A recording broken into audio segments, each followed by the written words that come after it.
Welcome to Cartoonist Kayfabe. My name is Jim Rugg, I'm Ed Piskor. and today we're going to look at some original art from Joe Vigil. Yes, you always hear people talking about the Los Bros Hernandez, but we're partial to Los Bros Vigil. So, of course, Tim Vigil, creator of Faust, Outlaw, Cartoonist, Maestro, Joe Vigil, his brother.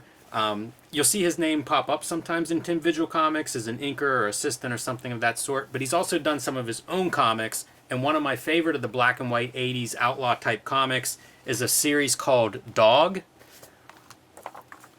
And 3 issues of this were published mid to late 80s.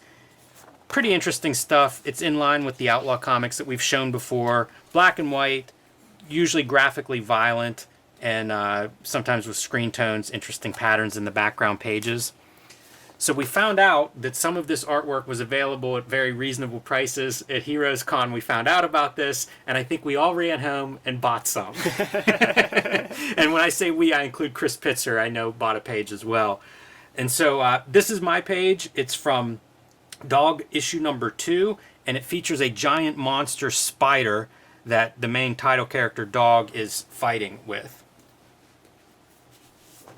It's a good page, man. Good monster. Like, the cool thing about Dog is it's just a guy with a mohawk. So I was like I didn't care if I got a page that had Dog on it or not. One of the great things with these pages, and I look at a lot of original artwork, eBay's a great resource for seeing original art and comics heritage. Heritage Auctions. Heritage Auctions is a great place where you can look at original artwork and nice high-res scans. So I look at a lot of this stuff, but I don't buy very much of it. But one reason that I pulled the trigger on this is you see kind of unusual markings here on the side. This is duo shade paper. This is stuff that Teenage Mutant Ninja Turtles #1 features this kind of artwork, but it's not something I see a lot of. It's something that existed for a short amount of time, I guess in the 70s and 80s, and it was a way to add tone and grayscale to your comic art pages without adding screen tone. And the way it worked, and you can see some of it on these panels, is you would use a chemical to bring out one of these sets of lines. Yeah, I'm just stunting right now because I still have my chemicals and stuff. This is the real stinky one for the dark tone. And what the dark tone would be, see, there are these parallel lines going both directions that are in like a non-photo blue, going both directions. There. So this would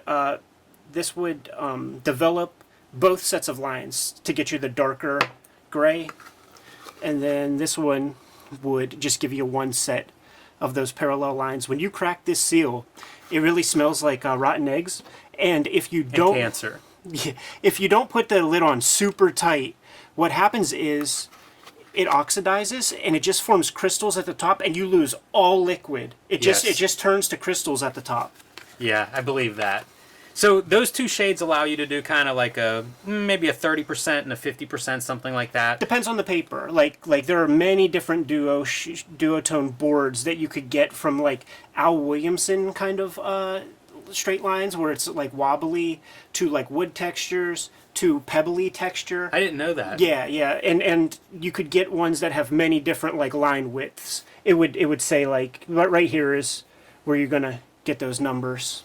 Yeah, so this is probably then, like I said, I didn't realize there were that many variations, but it's probably the equivalent of screen tone, which are often number coded to indicate sizes, densities, patterns, exactly. All of these different options. And I guess it makes sense that the duo shade would have the same kind of stuff. Not archival, not light fast, or it is light fast. It's the one that if you keep this out, this is all gonna go away. So you have to keep this in a dark. Interesting. You have to keep this in a dark environment. And if you even look on the back, you could see that this is the chemical, and it's kind of eating through the paper. Yes. So it's not like it's gonna be destroyed in 100 years. Yeah, possibly toxic even at this stage. We always hear about how dangerous duo shade chemicals are, but maybe even just the application on paper, as you see it consuming the paper, is one of those things. We won't let your avoid. wife see this part of Yeah, the I should have gloves on, I suppose, for handling this. But we see, I thought you were going to say if you expose it to light, it would just yellow the page very No. rapidly, like some of those Turtle originals that I've seen. In my own experience from assignments at the Kubert School and stuff, I have duotone pages that I developed and put together myself where the chemical is like completely evaporated and like you wouldn't even see that I had like laid down any of the stuff. So whoever was storing these pages was doing it right. They kept it in the flat files. They kept it under a good enough temperature to where we still have the stuff. And you mentioned, Ed, the blue line, the way these lines appear is blue line before they're exposed. And I think it shows up on screen there because it extends past, in this case, past the edge of the border of the art. And you can see a little bit of that indication of the blue lines and what it looks like before it's exposed to the chemicals there. Yeah. Now you could see it goes to the edges here because this paper was not printed at this size. You would get a giant. It would be probably even bigger than this. And you would have to cut down your own boards. Oh wow! Yeah, like I have an undeveloped sheet. I'll go grab a copy. So here's an undeveloped sheet of a duotone board. You can see it's probably the equivalent of two dog pages, and this would be 232 type dot or line pattern here. So this is for a rainy day. There will be a Kayfabe episode where I draw something on this, develop it, and like do it all before your very eyes, man. I will risk the cancer just that once. It's very stiff paper, very heavy, heavier than like the bristle that I draw on. Yeah. And there would also even be vellum, where you could just draw on a paper and then put the vellum over top. So this page is from dog number 3. Yeah, let's. Boy, he looks badass on the cover there. This better. Yeah. Yeah, and I grabbed this one. I don't buy a lot of original art. That's not my thing. I feel a tremendous responsibility when having something like this, like you're holding on to a piece of history. But I really have become a big devotee of Howard Phillips Lovecraft's work over the past year and a half or so. Read all of his books, read a bunch of his letters, and when I was taking a look at the dog pages and just came across this, spoke to me directly. This sky texture is brilliant because he's using both developers to get you some gradation and those clouds, and this might be one of the best treatments of duotone board for effect that I've ever seen, to be honest, man, because most often what people will do is just show shadows on a figure with the gray tones, not make actual substantive contributions to the artwork using the developer. Right. It's rarely done. He also, on several of these pages, in addition to the texture that you're getting from the Duo Shade, is also using screen tones. So like the airplane metal, this is actually a screen tone that we've demonstrated before, cut out and it adhered on top of the paper, and you can feel that if you touch it. So mixing a lot of different elements in order to create these textures and different grayscales. I love the drawing in this panel. The tentacle feels like he really captures the form of that with those few lines that wrap around to indicate the roundness of it. Sitting on top of the just destroyed guy. Yeah, and Joe Vigil takes no shorts, man. Any other cartoonist would have been flickety-flick-flick with some black ink on a toothbrush, but he drew in every little drop of blood. There's a reason that Dog is one of my favorites of these comics. Like, he really goes all out, although this face does seem eerily similar to the face of this monster from the previous issue. Pretty fun stuff. This is, to me, one of the better eBay finds that I've come across lately. Like I said, I look at a lot of artwork. My page, I think, was $60. Yeah, same for mine. Which is, I don't buy a lot of original art either, so kind of indicator of what I'm willing to pay for some of this stuff. But very nice pages, everything that I like, full value range, full textures, and cool imagery. Not to mention that I just never thought in a million years that these guys would even have their shit together enough to like have these pages still in existence. I just consider them all to be like lost to the ages, man. It's pretty wild how this stuff pops up. What you actually find and don't find. It feels pretty random because, a lot of that stuff, I Google all these books that I like, these weird 80s books. You don't find too much of this, so pretty unusual. And this is from, I think, a dealer. This wasn't from Joe Vigil personally, so it seems like somebody probably bought a stack of pages from him and has been selling them off one by one. So You just mentioned you don't see a lot of this original art. It's kind of hit or miss what actually survives, what makes it out. Especially this stuff's 30 years old if it's something from the 80s at this point. So in addition to the Joe Vigil artwork, I was super thrilled to come back from Heroes Con with a page of Craig Storman artwork. Craig Storman is the writer-artist behind Life Brigade, one of my favorite 80s black and white comics.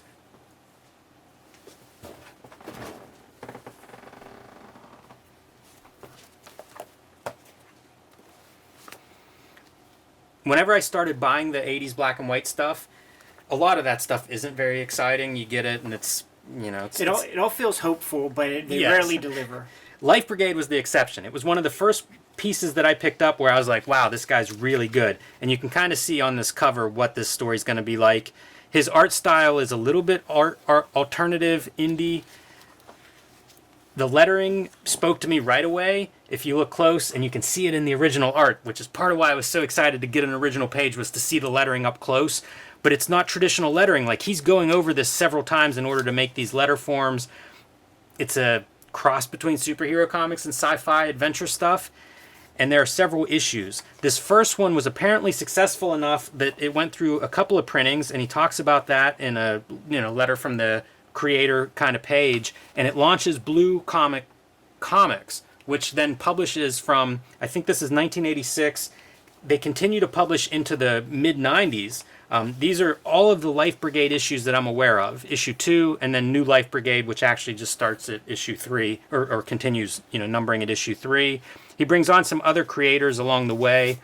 In this case, this is actually from issue number 2. And the way that I ended up with this page is AdHouse Books publisher Chris Pitzer is also a fan of this kind of material and came across a lot of the Craig Storman Life Brigade pages from some comic book store. What happens is these things, Craig Storman is no longer with us. I assume the artwork may have passed on to a relative or next of kin, and then eventually goes to a comic book dealer. And I guess that's how Chris came across it. So he had several of these pages that he brought to Heroes Con. Very excited to see them all. Very hard to pick one. But I found one that I liked, and this is the page in the comic. One of the things I like, all the screen tone. And you can see that adhesive has turned yellow since then. The gradient screen tone reminds me a little bit of something like Spain Rodriguez. I mean, this drawing feels like Spain Rodriguez to me. Yeah, it's really cool to get these vehicles. I think they look great. They remind me of toys, which is one of those components of like 80s black and white stuff, especially if you're thinking from Teenage Mutant Ninja Turtles on. G.I. Joe. Totally. And then like this guy, what didn't he include? This could be Cable from the 90s if you cut ahead a year or two. Half a domino mask, little Jonah Hex mouth. Cowboy character. Kind of has it all here. And I wanted to pull a couple other Blue Comet stuff to sort of show the range. So this is going from mid-80s to 90s. And here we see totally in the Image vein. These are the comics that would have been popular at 1993. And you can see how much this has sort of evolved to try to stay on top. Stay on top. Reach the top, climb the mountain. Hey man, they're excited to be in business still, and Death Row too. So they're running through several issues. And part of the reason that Chris found this artwork is because he's interested in John Jacobs, who was a publisher, self-publisher in the 80s, and eventually joins up with Blue Comet to continue some of his comics, in this case, Power Stars. And John Jacobs was just another one of these guys. You come across an issue and it speaks to you, and you start digging into what else have they done. So that was the link that brought me to this page. But pretty excited by this page. And again, the highlight for me is the lettering. One more to close us out, man. One more piece of art to close us out. Because there have been outliers who transcend the Outlaw comics, the black and white comics boom of the 1980s, and one of those people would be the great Troy Nixey, who did a comic that I totally adored growing up called Bill the Clown, man. And I simply just was extolling the virtues of this comic online when Troy Nixey kind of like found me and said, I have a bunch of that art just sitting here, man. Do you want a page, Ed? How could I turn that down, Once again, lots of screen tone, pasted up lettering, which is interesting, and just obsessive line work, man. Many different kinds of screen tone, and you could tell like the different companies, like how the stuff ages Yes. depending on which brand you use. So this is probably, well, no, this doesn't feel like Zipatone, but this definitely is not Zipatone. It's interesting how many different screen patterns he has on here. Yeah. It's quite a range. Ed, how much of it was this a book that would be an influence on you when you were coming up? Huge. Because I see similarities in the hair, the way the hair texture is, especially in the darker hair. Yeah, in some of your drawings. This was such a wild comic, put out by slave labor. This was such a wild comic to me. The mania of it absolutely speaks to a kid, because this is a young Troy Nixey. Troy Nixey's gone on, he's worked with Mignola on a bunch of stuff. He puts comics out all the time. But there's like this youthful naivete that a young artist has, where they are very shy about leaving any white on the page. And that's what this is right here. Yeah, you don't want to look like you're not giving full effort. Right. I love this panel of a comic shop. Man, I wish there were more of those in comics, because that's the kind of stuff that it still speaks to me. The lettering is pasted on? Yeah, that seems unusual for what would have been 90s, right, Yeah. I guess? Yeah, very early 90s. I would have to go refer to the book to see if the letterer was a different person. It's really congruent with the line art to me, so it makes me feel like Troy Nixey lettered it. But that's where you would see that sort of thing, man, where if Nixey, Canadian dude, if he's up there in Vancouver or Toronto or wherever he's from, man, sends it off, you don't want to send off pencils, have some schmuck letter your thing, and then FedEx it back to you. I don't think Dan Vado would have wanted to pay for 2 blasts of that. So that's where you get the paste ups. Yeah, and I would point out the lettering is not, this is not a font. Right. It's somebody hand lettered this at some point. And sometimes that was just the technique of lettering. You would be pasting up for, like you say, Ed, maybe it's not feasible to send it back and forth, especially if one guy's doing all of the artwork. It may have just made more sense. Yeah, so we wanted to show off just some obsessive Outlaw original art pieces that we have in our collections, man. Yeah, it could double also as we wanted to show off some original art with screen tone on it, because Yeah. all of those artists are using screen tone. That's the thing. Like these guys, they at least thought about the format, and this was going to show up in a black and white comic.